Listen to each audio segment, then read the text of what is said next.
See, once you have written this, understand,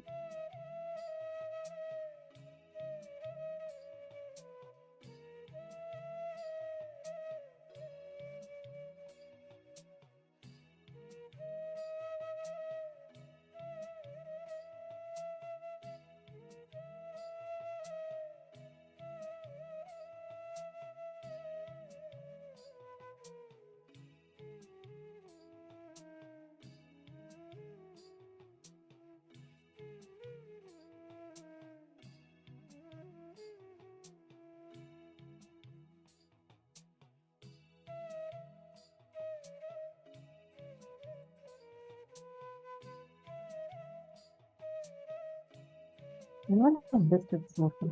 No, we've written down some places where we think that integrity is suffocating or will rule for us, right? Or any of these four tattvas, where you feel that these are binding you. Have all of you written this down? How many of you have written this down?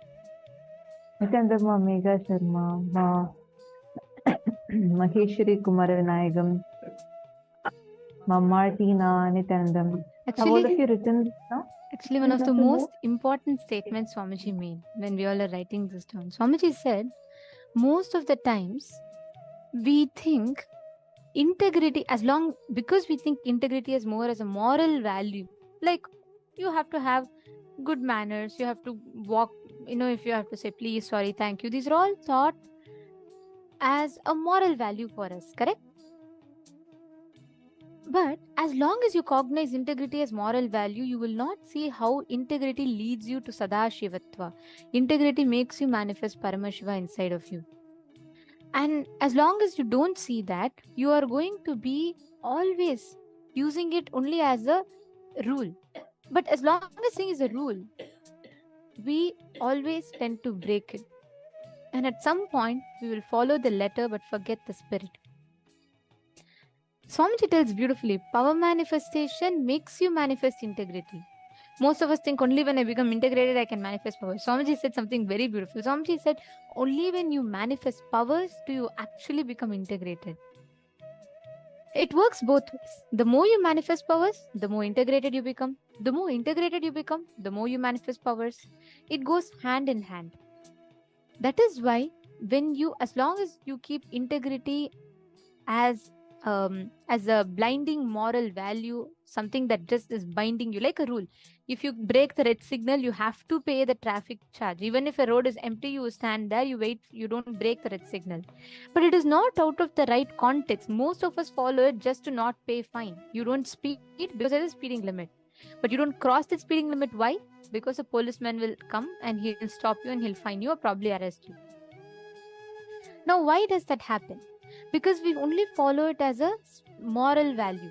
It's a rule. Okay, I should not do it. If I do it, I'm breaking a certain rule. Integrity can never be a rule. If you put integrity as a rule, you'll only find it as a binding principle. Only when integrity becomes your living, your lifestyle, because you want to manifest Paramashiva, when you become integrated, that is when you will experience the real essence of what integrity stands for. And integrity will not be a binding moral value for you. Are all of you understanding?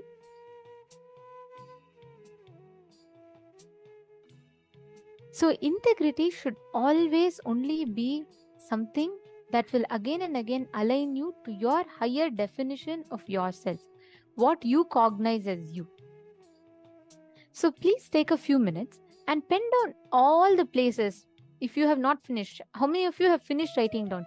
Wherever you feel you have applied these principles as more binding value, integrity and all as a moral value. How many of you have finished writing? If you're finished writing, can you all put done in the chat?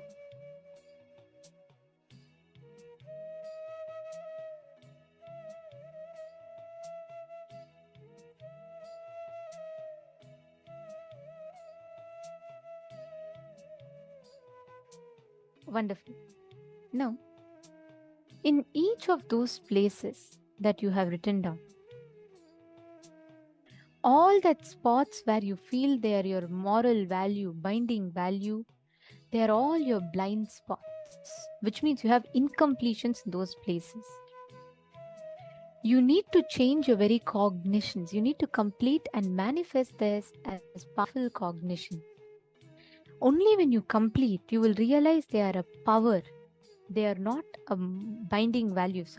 If you're feeling because you have to be integrated, you're not able to do something, it is not a restriction on you. It is a power that you have. It's a strength that you have. The way you see it will change completely. Take a few minutes in all those places that you have penned down. Write down the powerful cognition in each place where that with what you're going to break that suffocating pattern inside of you.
Now,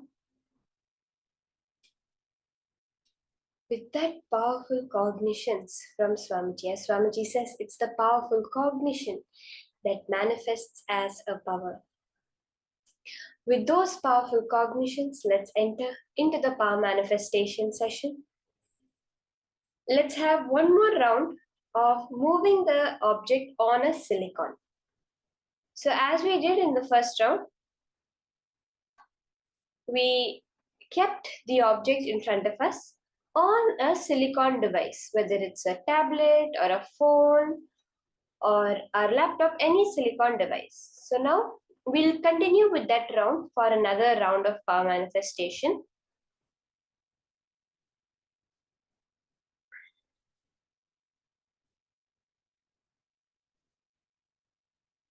So can I request all the participants to set up the place for the power manifestation? You can use the same object as last time. You can get the deities, some vegetables, fruits that you feel very connected to, and use that for this round of power manifestation.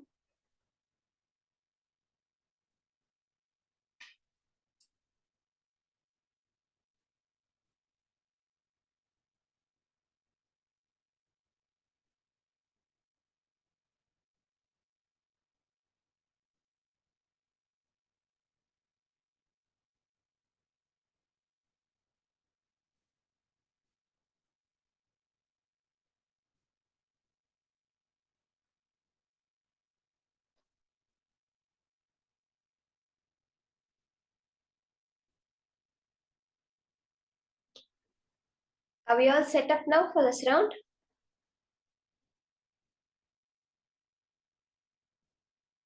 So let's start now. As you're doing the power manifestation, just close your eyes and listen to what I'm saying. So if you are more comfortable with looking at the object in front of you with your 3 eyes, you can do that. Or else you can close your eyes and do the power manifestation. Just be in the space of intense listening. Chanta Mahavakya Om Nithyananda Paramashivoham. Connect to Swamiji. See, power manifestation happens when you are completely established on Swamiji, on Paramashiva. See, power manifestation is a science that happens beyond the length, breadth, and depth. As long as we keep on going back towards length, breadth, and depth, oh, has the object moved? Did the deity move? It moved left, it moved right. That's all again collapsing into matter. Are we all understanding this? How, when you see, when you look, has the deity moved? Has the deity moved? Again, you're separating you and the deity. Every time you decide, if I say now, raise your hand. Everyone raise your hand. It's happening immediately, right? There's not even a second gap. Because that has become your cognition. Now, power manifestation, the powerful cognitions have to become your cognition. Then it will automatically manifest as reality. Our only job is to continuously internalize, and make the higher truths our cognition. Now, what you have to do is you have to completely understand that I am not manifesting here. Whatever you call as you, this body and mind is not the ultimate, right? It's something you own. That's why when the bodies died, we said the person has left and gone. He left the body. It is that Paramashivatva in us reflecting in as our individual consciousness, which is running our life. The more and more we look towards that, recognize that the power manifestation happens.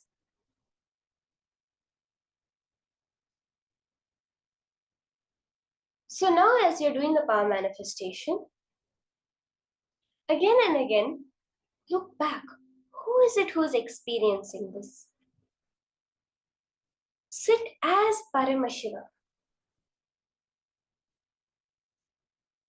Do not just visualize Swamiji or connect to Swamiji. Sit as Swamiji.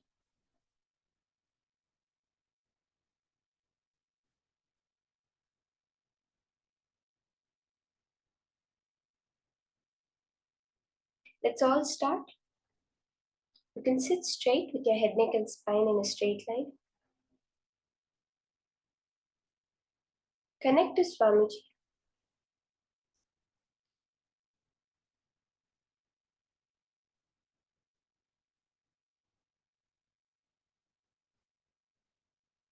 Intensely listen to yourself chanting the Mahavakya. Observe who is it which is experiencing, who is it which is observing everything.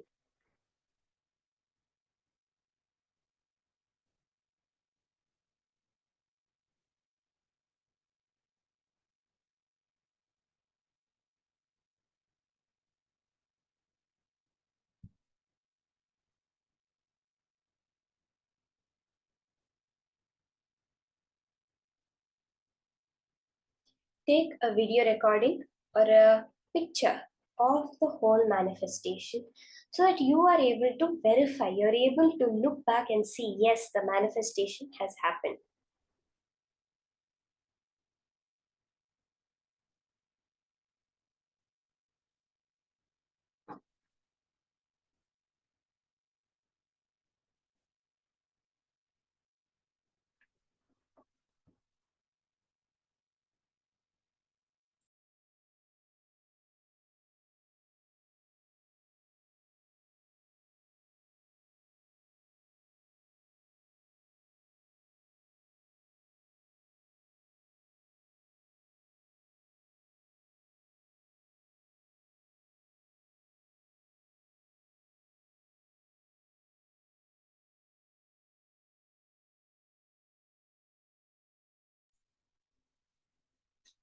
Just be unclutched.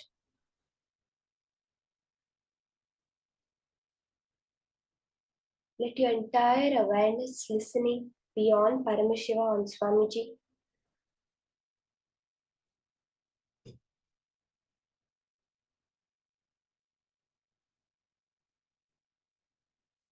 Once the power manifestation has started, you don't need to bother about anything. All adjustments, all manifestation will, we can do it before the start. Once you have started the manifestation, just be in that space of manifesting.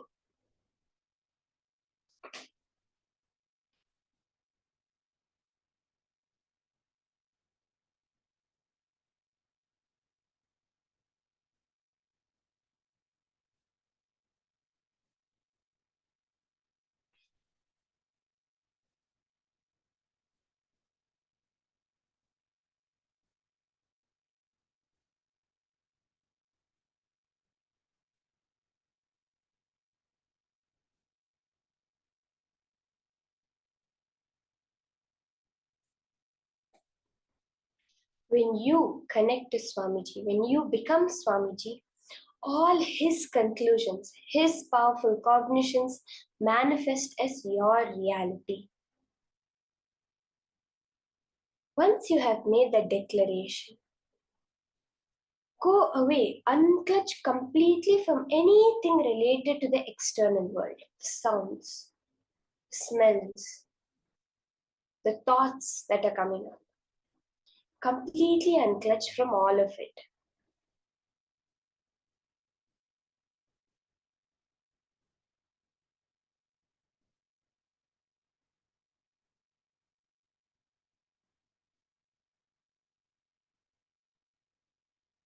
Again and again, ground yourself on the Mahavakya. Chant Om Nithyananda Paramashivoham.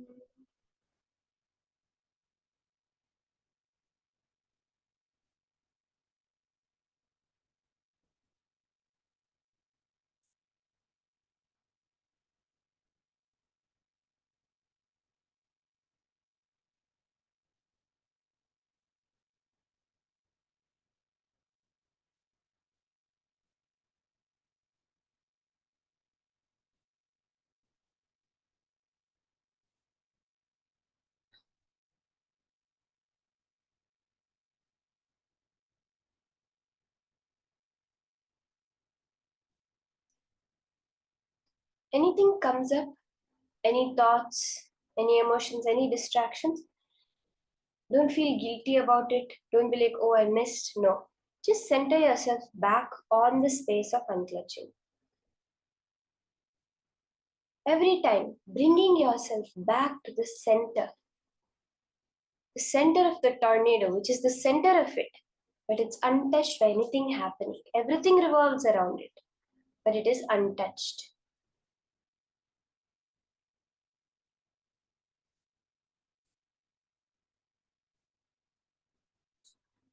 You can connect to Swamiji as the beautiful darshans happening.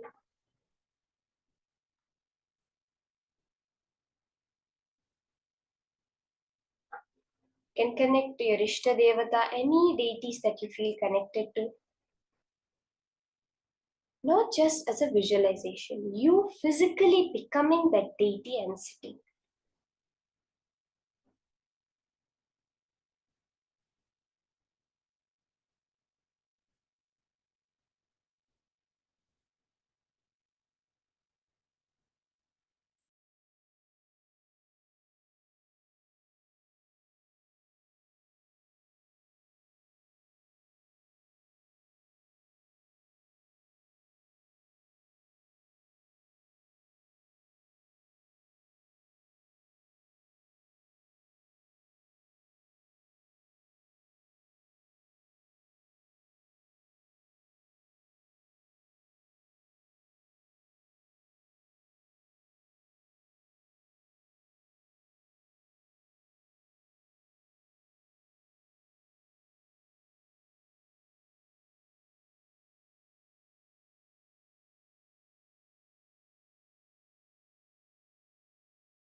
As you're chanting the Mahavakya, listen to the one who is chanting it. You can sit without any movement in your body. Just sit straight and don't let any restlessness, any movement come. Sit absolutely still. Reflect that stillness of the body as the stillness of the inner space. Just disengage. Whatever happens, let it happen. But be unclutched.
the more and more you establish yourself in the manifestation as Paramashiva is manifesting my reality.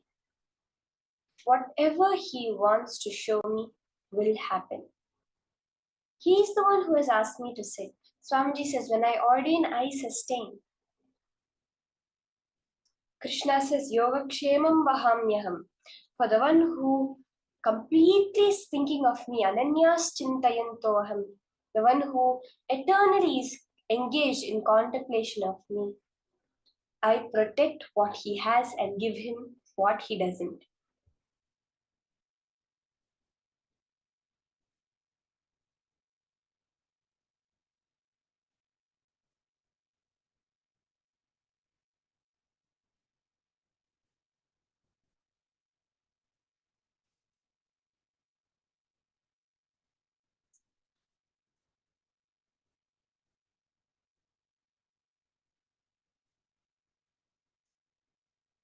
Let's all now relax.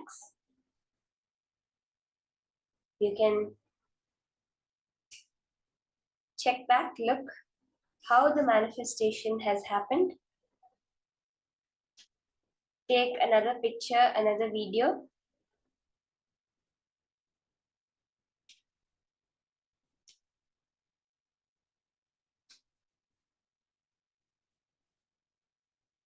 Okay, once you have verified, you can post how the manifestation has happened.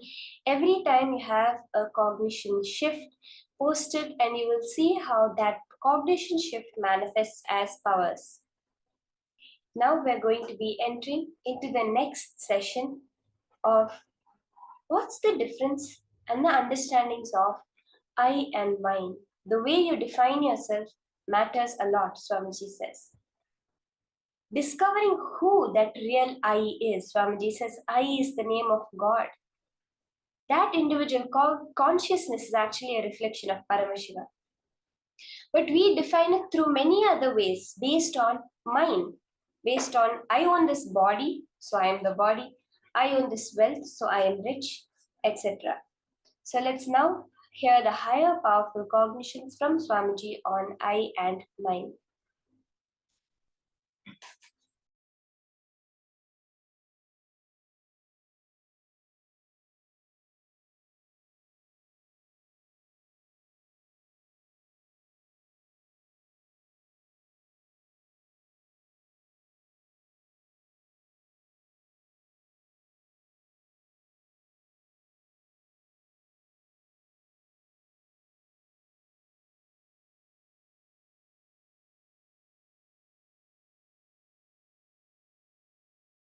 The reason for enmity, please understand.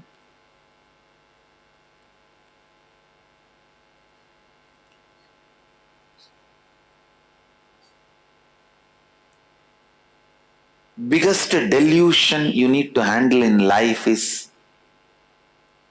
there is something other than you. Underquote, there is something other than you. Everything exists is you.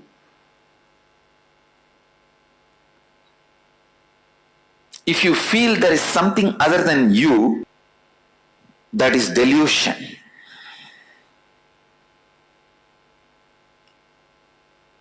Handling the delusion is very important. For that, you need to know what or whom you feel as other than you and why you feel that or them as other than you. Please understand. If a bamboo is thrown in the Ganga and the bamboo is floating, it looks like Ganga is become two now, right side, left side. But Ganga never became two. The bamboo makes Ganga look like two. It is always our enmity that makes your conscious Ganga to look you and other.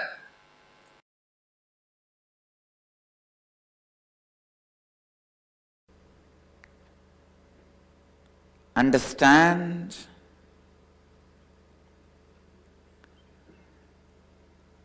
Digest Advaita more and more into your thinking. Digest Advaita more and more into your words.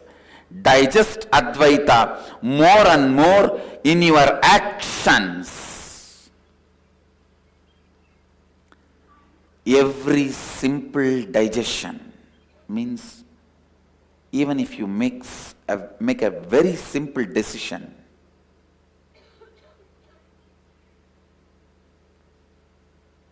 I will not use the word I and mine in my words, in my speak. When I speak in my speech, I'll use only the word we, us. Even this simple decision will go on be reminding you, if you take it from the context of oneness. If you take this simple decision from the context of oneness, even this simple decision will go on be reminding you the Advaita. It will go on be reminding you the Advaita.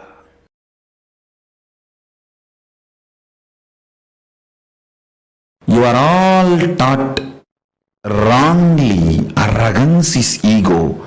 Showing off is ego. Ego is aggression. No. I want all of you to realize, please understand, showing off, aggression, activism is not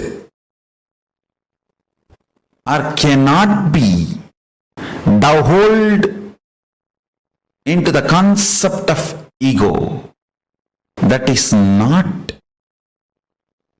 the definition which can solve your problems. I'll tell you from the vision of Paramashiva what is ego precisely. Ego is self-beating mechanism, the stick with which you constantly beat yourself, put you down through your self-doubt, self-hatred, self-denial. Constant SDHD bonding gum is what I call lust, and the frequency with which you use that is ego. Second important thing, I, the identity I is not the source of mine, but mine is the source of I. This delusion, listen carefully. The truth is, I is not the source of mine, mine is the source of the I. This is the truth. The real I you have, it is from Paramashiva. The I you experience is from mine. But due to the delusion of the lust, you start feeling the mine is from I and constantly legitimize decisions of the mind as the decisions of the I. Please understand. Decisions of the mind, when you associate that as the decisions of I, you have fallen into delusion. For example, some small chemical imbalances in your body, hormonal imbalances in your system, if they decide something, it is decisions of mine, not decisions of I. But you pick those decisions and attribute them to you and start thinking it is decisions of I, then you execute it. That delusion The decisions of mind getting attributed to decisions of I. Decisions of mind becoming part of the decisions of I. Decisions of mind due to the lust gets attached and made to feel experience as decisions of I. I tell you, this is the worst shade of the lust. Worst shade of the lust is not the body's attachment or craving for another body or person. The worst shade of the lust is the actions and reactions of the mind being portrayed to you as the actions and reactions of the I due to the extreme attachment, lust between mind and I. Listen carefully. Shanti means able to see the gap between what is the instinct of the I and what is the instinct of the mind. That is Shanti. Able to see inside your inner space. The thoughts generated in you, are they from mind or are they from I? Always the I realizes and releases only powerful cognitions. Always mind realizes and raises only powerless cognitions. It's an eternal law of life. Ability to see the gap is Shanti. Inability to see the gap is Moga.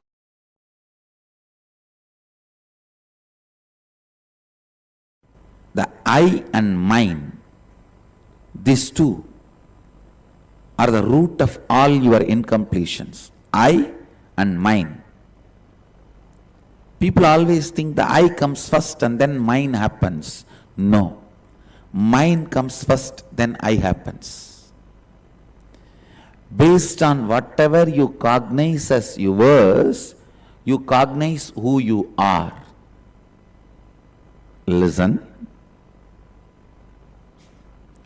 Based on whatever you cognize as yours, based on that you cognize you. Many times the yours, that mind, becomes the source of I. So if you give away all of them, the incompletions also will disappear. You will evolve a new I which can be reinvented, which can be rebuilt based on completion. I tell you. Poor man is a man who has never seen poverty even once in life. Understand? I am defining who is poor man. Poor man is a man who has never seen poverty even once in life. Because this country has already suffered in poverty. We are not understanding the richness it can cause. Please listen. I am not promoting poverty.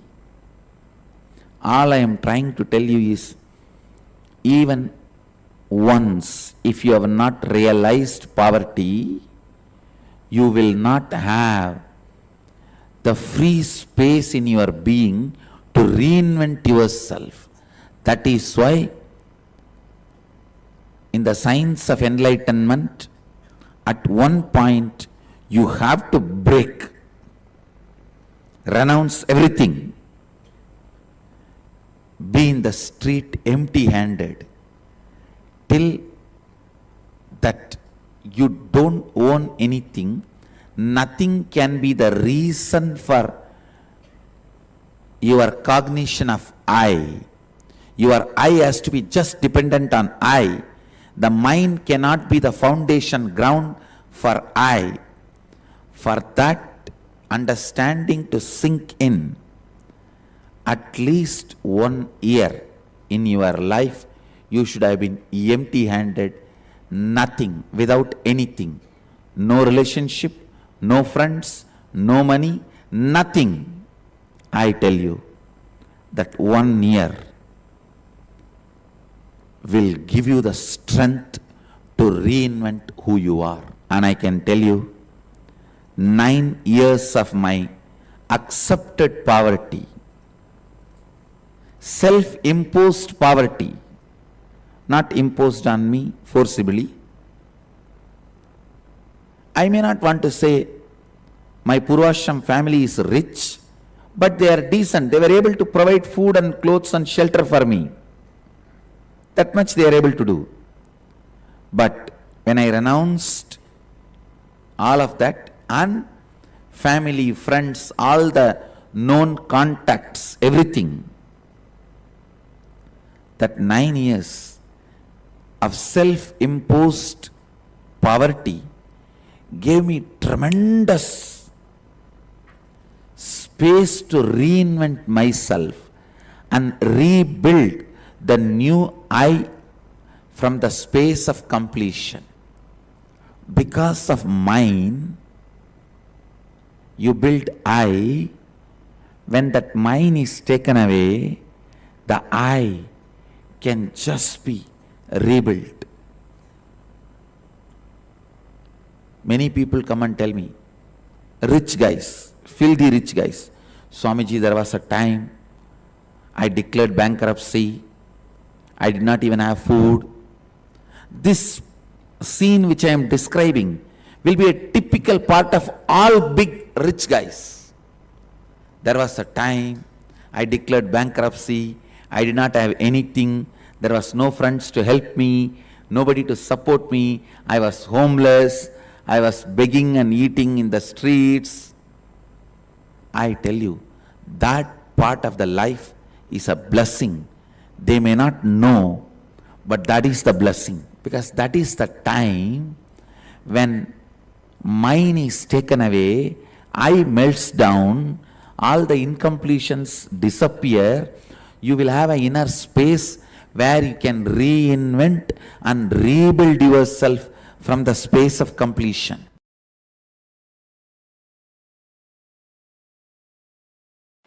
Biggest delusion you need to handle in life is there is something other than you.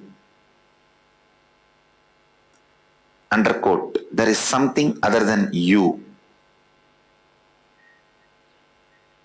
Everything exists is you.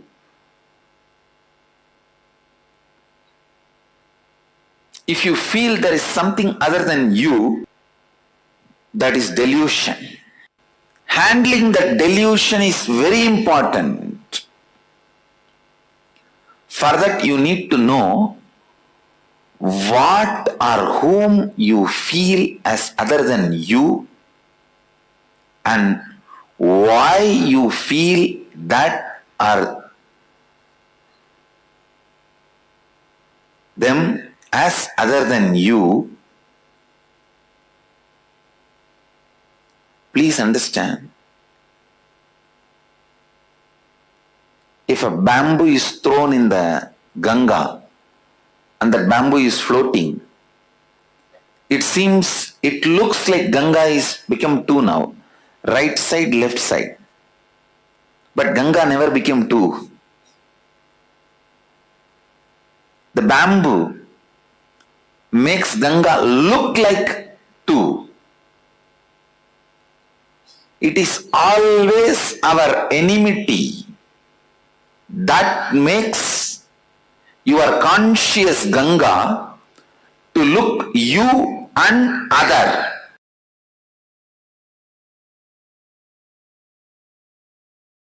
Tena tyaktena bunjidam akrita kasya sridhanam. Celebrating everything by renouncing everything. Isha vashyam mitam sarvam. Yatkincha jagatyan jagat. Tena tyaktena bunjidam akrita kasya sridhanam. Kurvanne vega jijivishecha daggo sadaha. Whatever is, by renouncing, celebrate it. By renouncing the idea of I and mine, celebrate whatever is.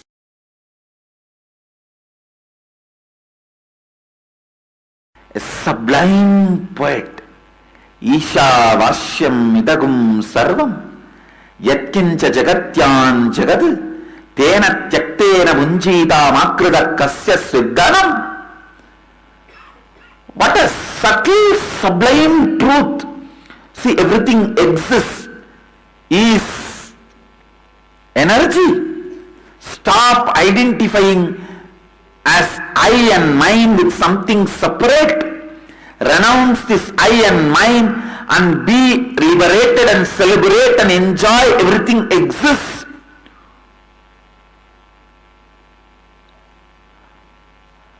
Are just remembering this verse, without food and water and sleep, I can spend days together.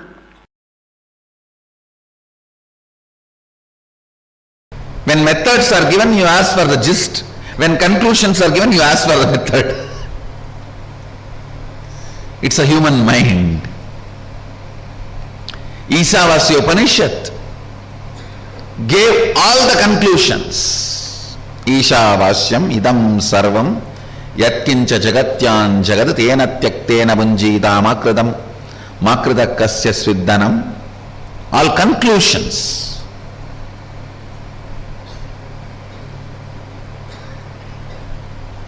Ishavasyam idam sarvam, the conclusion about the universe, the life image you need to have.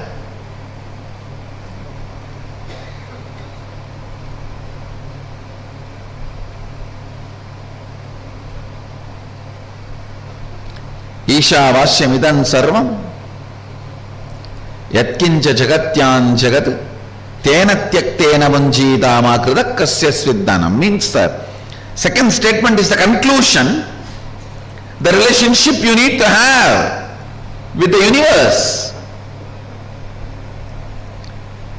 Everything is part of you, be part of it.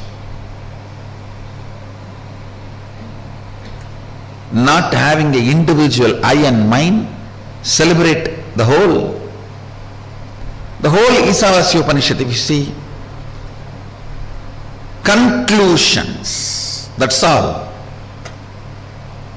Conclusions. If you just pick up the conclusions declared by Ishavasya Upanishad and start living, cognizing, you are done. Nothing more need to be done. You are a Jivan Mukta.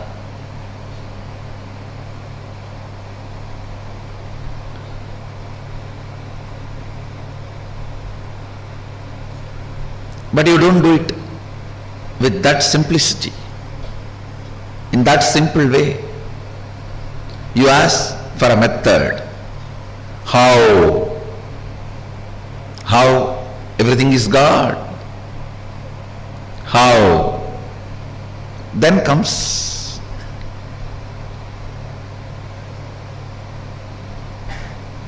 the answer from Upanishad.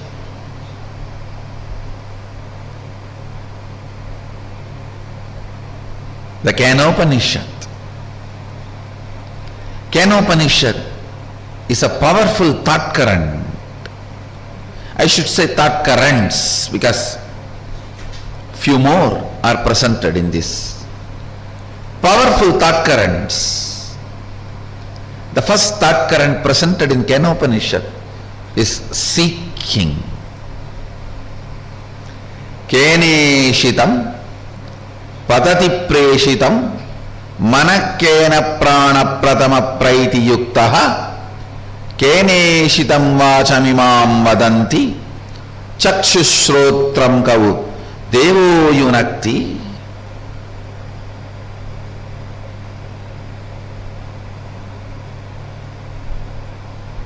By whom, willed and caused, does the mind go towards its object? What a question.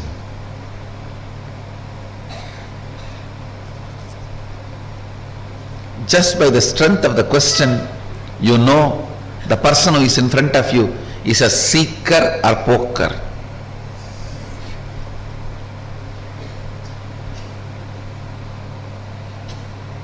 are just an empty cooker.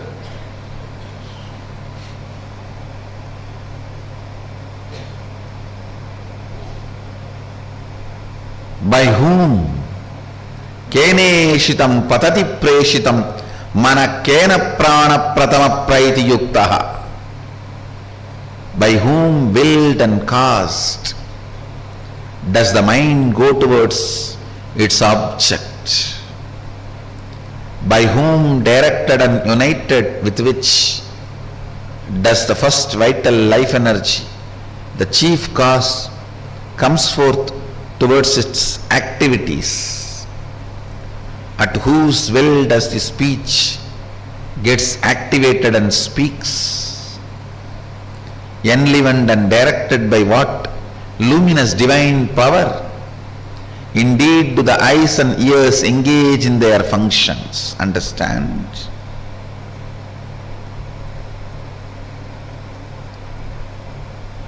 The moment you remember you, what all you perceive as part of you, start questioning them. Start questioning them. Questioning, putting questions about those basic things.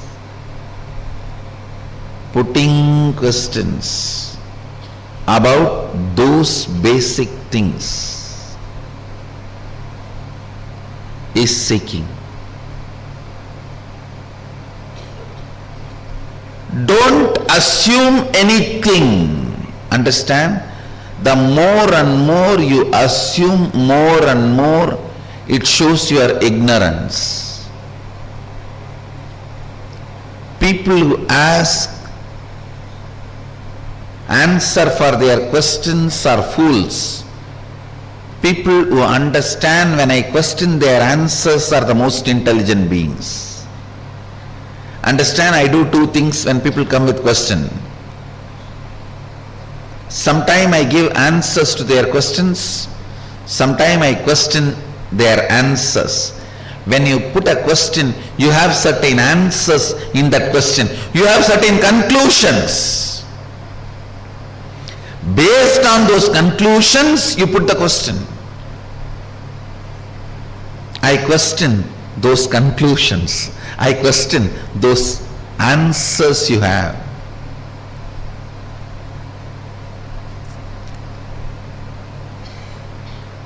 Understand? I am defining seeking. Seeking is having questions without any assumptions as foundation. Non-assumption questions, non-assuming questions is seeking.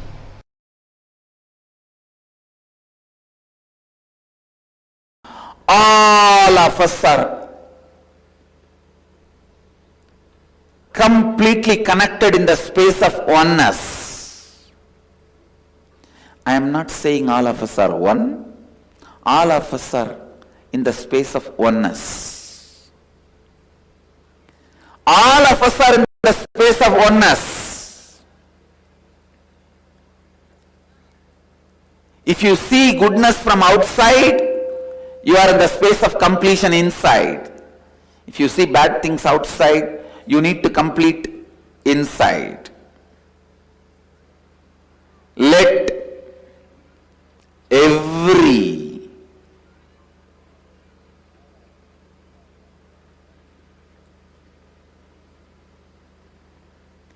decision you make, let every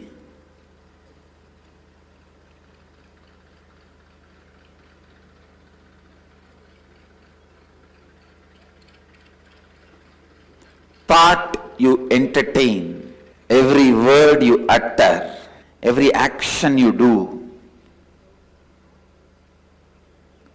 let it be based on Advaita.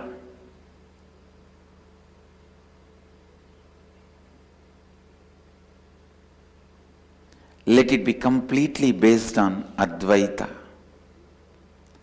Understand, living Advaita means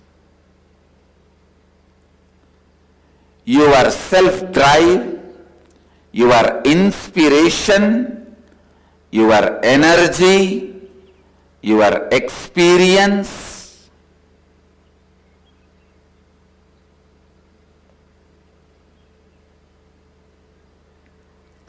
your intelligence, everything operates from Advaita, from the truth and fact, sacred secret of the oneness.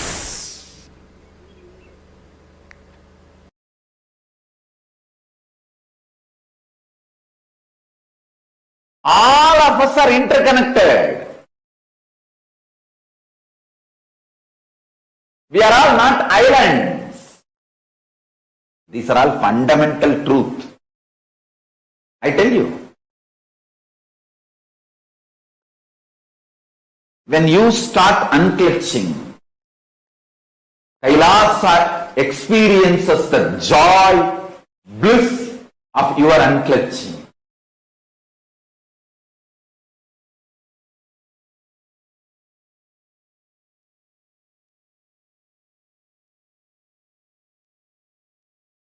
Nithyananda, session beautifully on I and mind. What comes first? Swamiji had explained that to us very, very elaborately. Swamiji had explained to us, and Swamiji also explained to us about how we operate from what is the core from which we operate, and a lot of powerful cognition.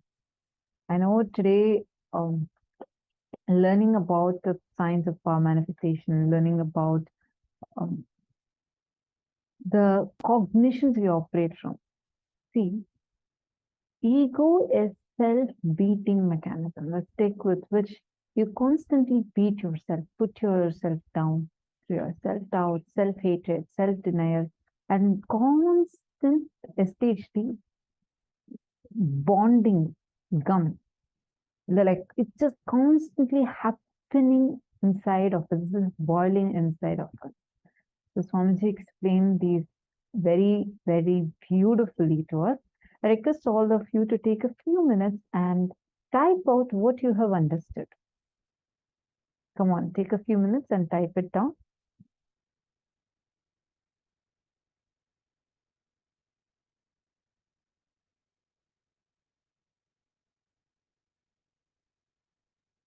Okay, Magitanjali Khanna has asked a beautiful question. Sorry, Magitanjali, I just saw your message. I think you've asked this a while ago. So you've asked, Ma, I have a tendency to lock horns with defaulter at work. It's to be solved diplomatically, but I lock into people's eyes and talk, and this is not secure.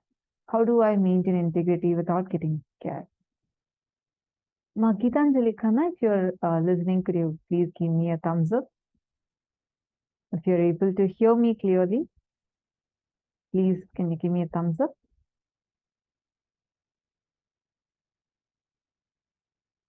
Gitanjali Khanna.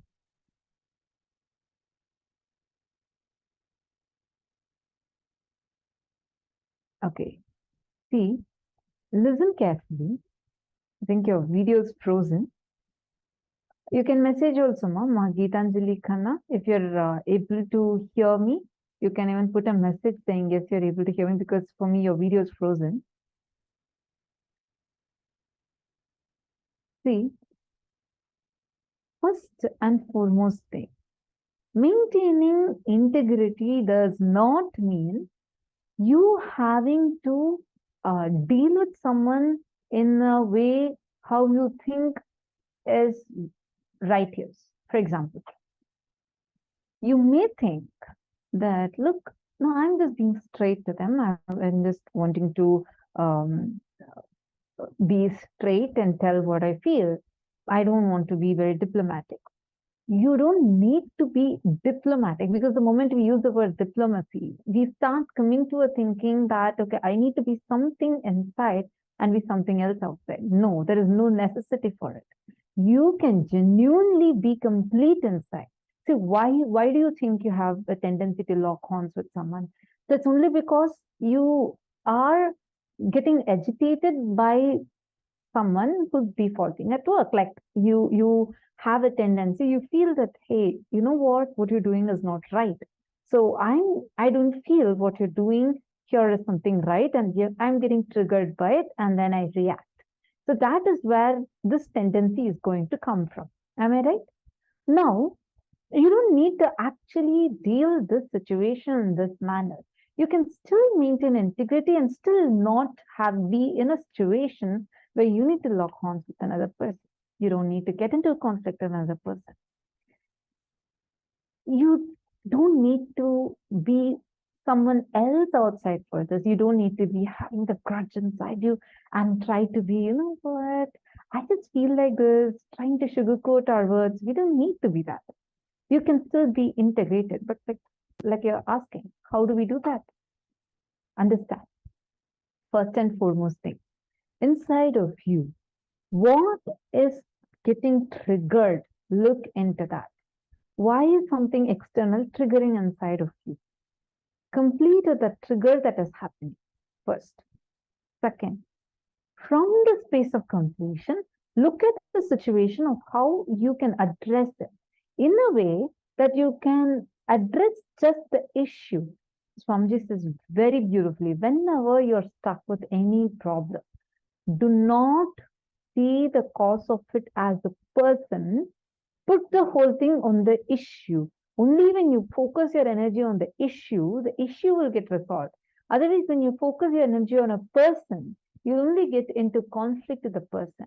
Never do that where you're going to having to get conflict with that person. Instead, shift it to dealing with a person, where dealing with a situation, and see how the situation can be resolved. Are you understanding, Ma? So take a few minutes and let me know, if you are able to understand this.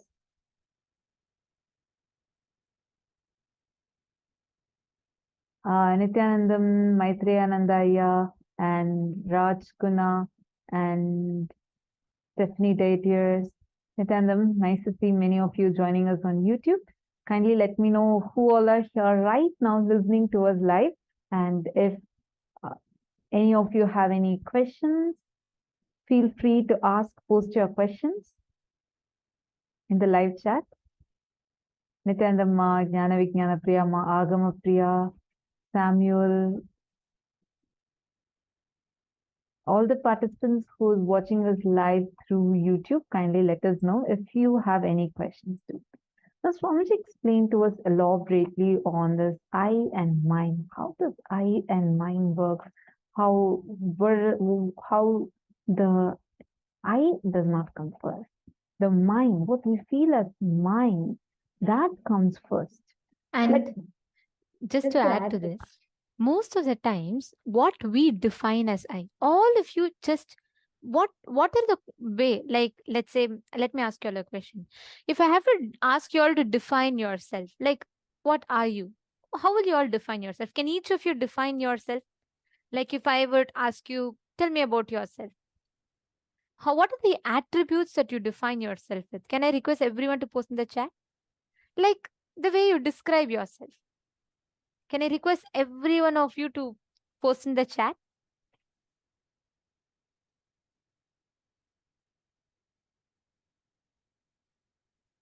Can I request each of you to describe? Please post in the chat.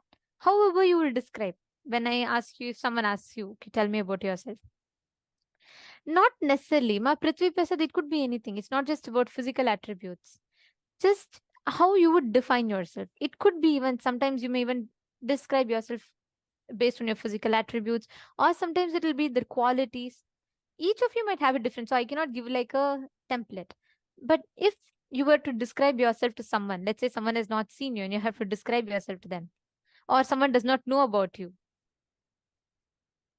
Okay, my Jenny Tran has posted. Come on, everyone. Everyone is laughing as if you're asked to write an exam. Come on, you're all just going to describe yourself. Don't get scared. Just post however you would describe yourself.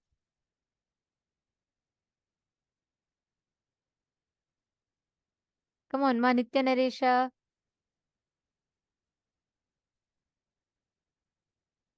If someone asks you about yourself, fearful, unfriendly, okay, and come on, everyone else? Ma Tatiana, Ma Geetanjali, Ma Jnana Pradayini, Ma Nitya Prema, Ma Susan, Ma Grazina Maria. Every one of you post. How will you describe it? How will you describe yourself?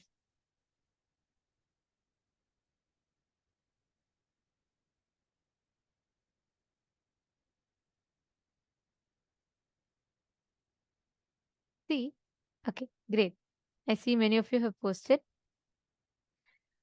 Most of the times, all of our definitions about ourselves,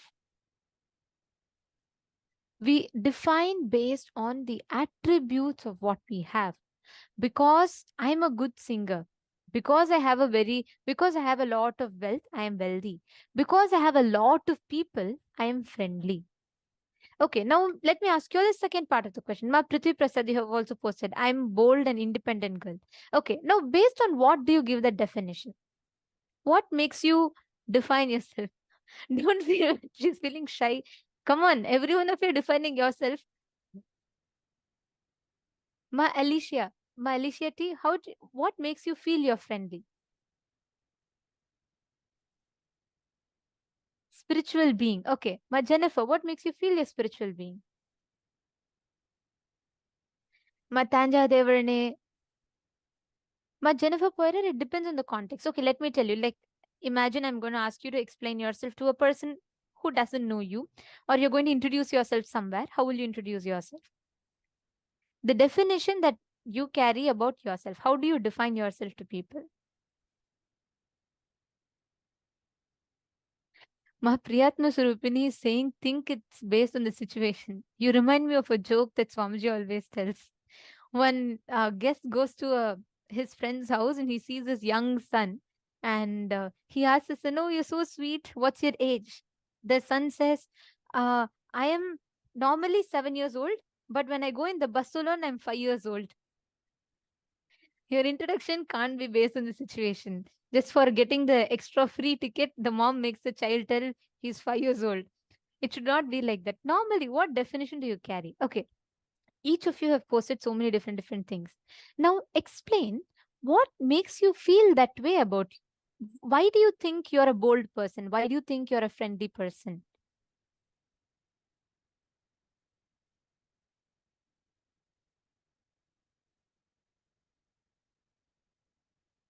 Correct. Okay, so since Ma Prithvi Prasad has posted first, I'll just read out hers itself, if you're okay, Ma. So you have posted that I told I'm bold because I was told I'm very timid and only found that I'm not. Independent girl because I was told to be dependent on someone all the time because I'm a girl again and again. And I grew up to be the opposite of it. Okay. Now, Ma Alicia T has posted from the reaction or facial expression shown from others. Undecisive is, I feel, struggle in making the decision. Okay. And Samuel Higaman, I see your message on the YouTube. I request if you can be a little more clear. You're saying caring very much about making others go towards Hinduism. Singer, artistic, caring very much about being Hindu. Good, but go a little more deeper. A little more about deeper level cognitions. What do you think when you're all alone by yourself? How do you feel about you? What's the cognition you carry about you? Take a few minutes and try going deeper and write that down. And even in what each of you have posted, even Samuel Hegemanaya and every one of you, see, the moment you're asked to define yourself, our first definitions of ourselves, the attributes that we give to ourselves, always comes from what you cognize as mine. The way you define your I, you are telling you're a bold girl because you feel what People tell based on what you cognize as mine. Something outside gives you that tag of you're bold, you're intelligent. As long as you feel that the person living around you is not earning and giving you the money, you are able to earn yourself, it makes you feel you're independent. As long as you feel that you are not very shy, or you can go and stand on your decision by yourself, it makes you feel you're bold. All of you see 100%, every single person. I'm seeing all of your messages, not just Ma Prithvis, Ma Marva, Madonna, Ma Alicia, and in all these rooms, Samuel Hegemanaya, and Ma Priyatma Swarupini, Ma Herilyn Gomez, Ma Jennifer Poyrer, each of you, Ma Ely, every one of you have posted, you're a seeker, this, that, and each of you have given based on what, and most of you have also put it depends based on the person that I'm telling. Most of the times, the tags you give yourself are always based on your mind. Your mind is defining your I. As long as your mind is defining the I, when that mind is removed, your I gets shaken. Please understand very carefully.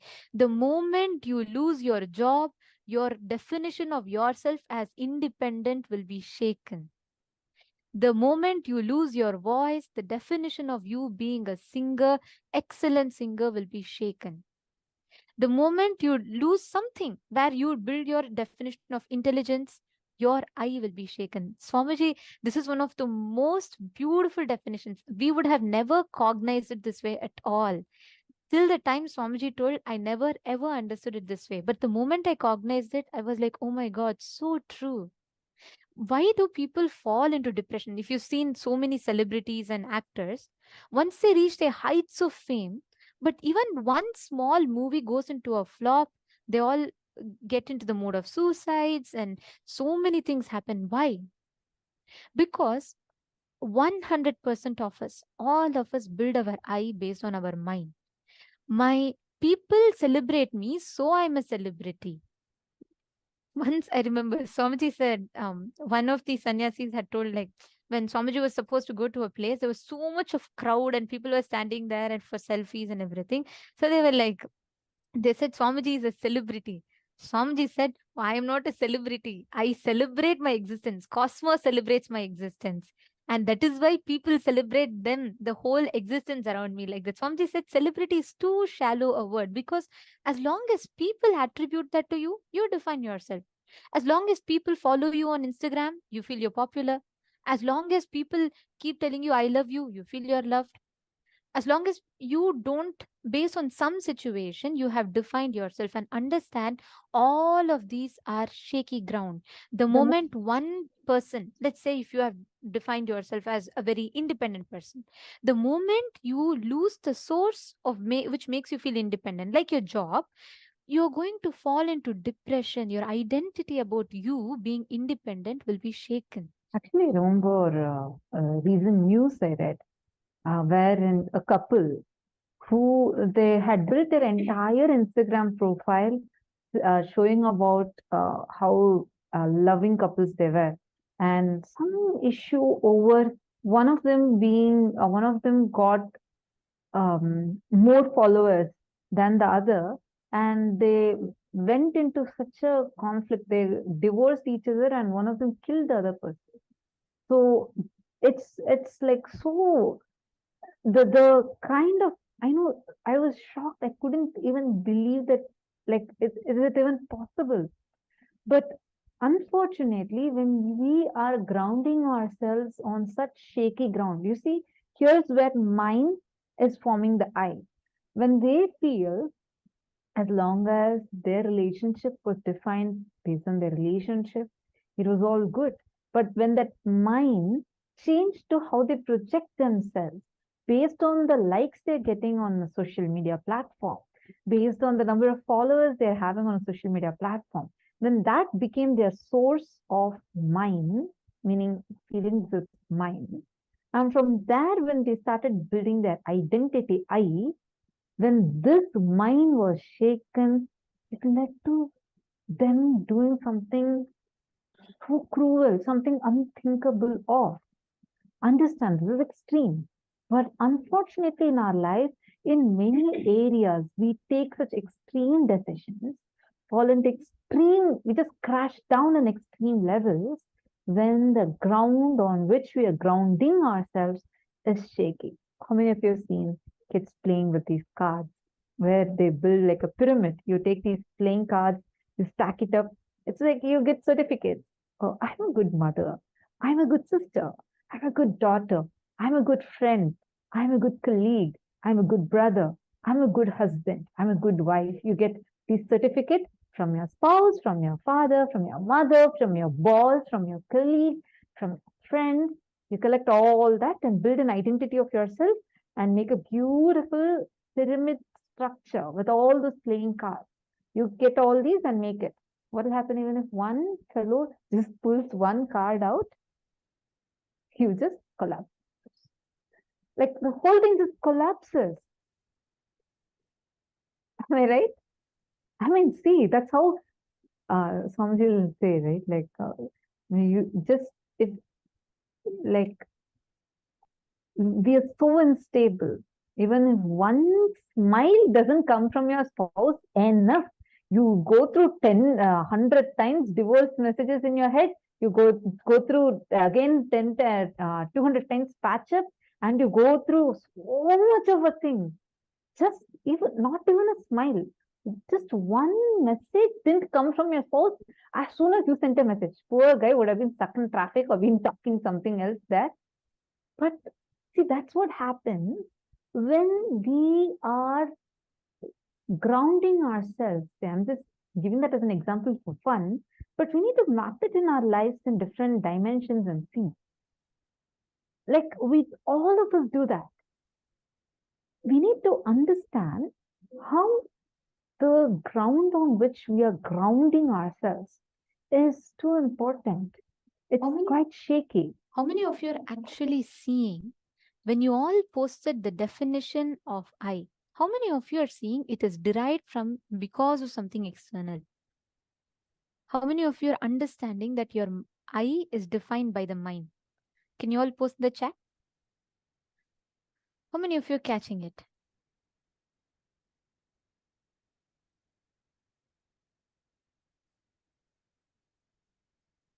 Yes. Understand, as long as, beautiful. Okay. As long as you define your I based on the mind, it can be shaken. You're always on that insecurity. That is why you constantly seek for attention or acknowledgement from the outside. As long as you are having the definition of I on the mind, you go around asking people to validate it. Isn't it? That's why we all ask people to validate us, right? We all wait for people to tell us that we are intelligent. We feel happy when people acknowledge that. Why? Because our mind defines the I. So you want to make sure, fundamentally at our very core, we all build ourselves on insecurity. We all always say, oh, okay, let someone tell me. Let people tell me, even if you think you are a loner, you just like to be by yourself, you hate people, even that certificate you want to get from people. You want to fit into people's definition. All of us at our very core are like that. You know why? Because fundamentally we all live in that insecurity of people should not withdraw that certificate. Then your mind is collapsing. But if your mind collapses, your I will collapse. That is why Swamiji beautifully tells the only thing that is unshakable is your existence. The moment you start defining yourself based on your consciousness, the Paramashivatva in you, whatever happens outside, your way of operating will be completely reversed. Right now, what you're saying, oh, because I have 100 people or 500 people following me, liking my photo, I feel I'm loved. Because I have my spouse who's constantly supporting me, who's taking care of me, I feel I'm loved. Or because I'm going to a job and I can pay my own money, I am independent. Instead, change it. Instead, operate it from the other way around. Because you are Paramashiva, who is love in itself, you are overflowing with that love. Whether someone from outside is adding to it or not, your existence of love is not touched. Understand, it is not some motivational thinking. It is not some positive thinking. These are all facts. Unfortunately, society only teaches us temporary motivational thinking, positive thinking, and all that. It's a crap because that is not really going to help you. 5 minutes it'll give you motivation. After that, what happens? Again, you fall back into the same thing. Consciously revisit. Each of you see, so many things of yours defines your I. That ego is a self-beating mechanism, the stick with which you constantly beat yourself. You keep putting yourself down. It's not just for giving the good definitions, even the bad definitions. And many times, based on your ups and downs, your I gets shaken also. That is why you go through so much of confusion and chaos inside of you. Every time you decide your I based on the mind, you are putting your leg on the slippery rock. What in Tamil it's called a sarukku pare. Means you will just put it and you will slip. And we are standing on that and expecting stability. How will there be any stability? Just look into your life. Can each of you pen down what are all the I that you're defining based on the mind? It is not just good things, sometimes even bad things, because people don't like you. You feel people don't like you. You feel that I am lonely. Just because people didn't appreciate your creativity, you feel I am unintelligent. Or just because you're getting enough money, you feel you are wealthy. All of these definitions that you've given yourself based on outside situations. Can each of you write down? Revisit, look back, contemplate on all the associated decisions of mind based on the I. Please pen that down.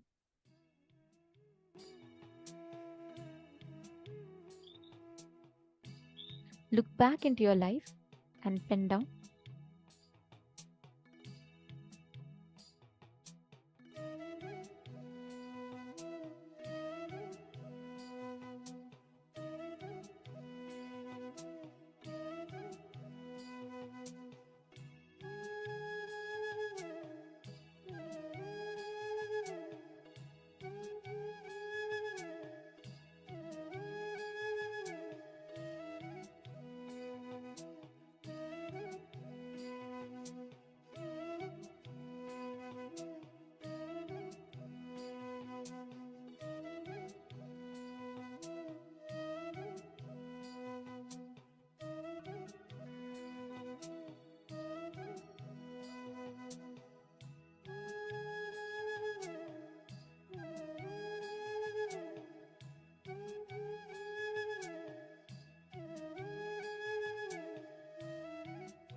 each time that you have defined your I based on the mind,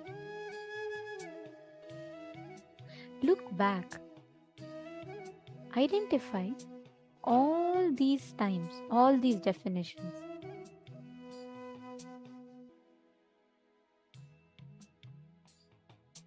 Now, all the perceived parts of you, all the declarations and decisions that you have made about you based on your mind, consciously replace it from the other way around. Define yourself: because I am Paramashiva, I am blissful. Because I am Paramashiva, I am love itself, so I am loved.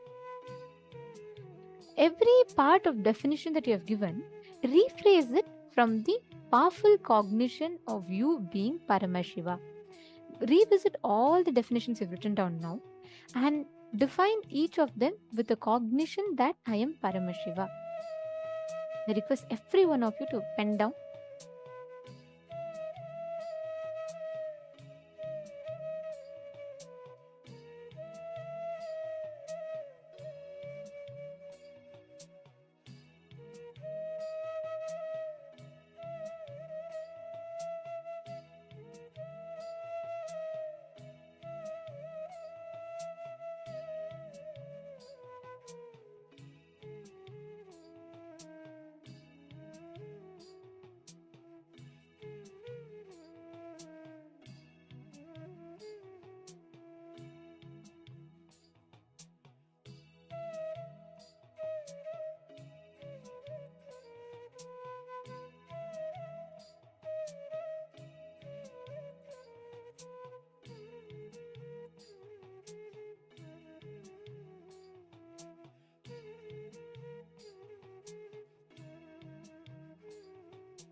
Yes.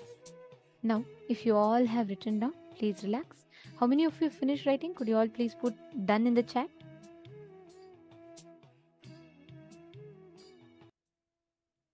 Yes. Have you all finished writing? Please, could you all put done in the chat if you're all done?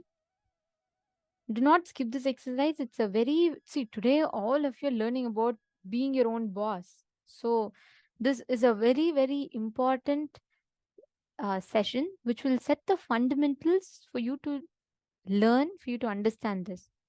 How many of you are still writing? Looks like some of you are still writing. How many of you are still writing?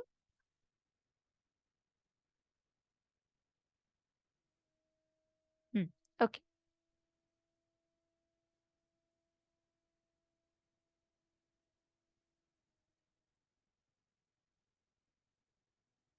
Ma Jayanti is still writing. Okay, Ma. I request you to finish a little faster. Oh, Ma Susan is also still writing. Okay.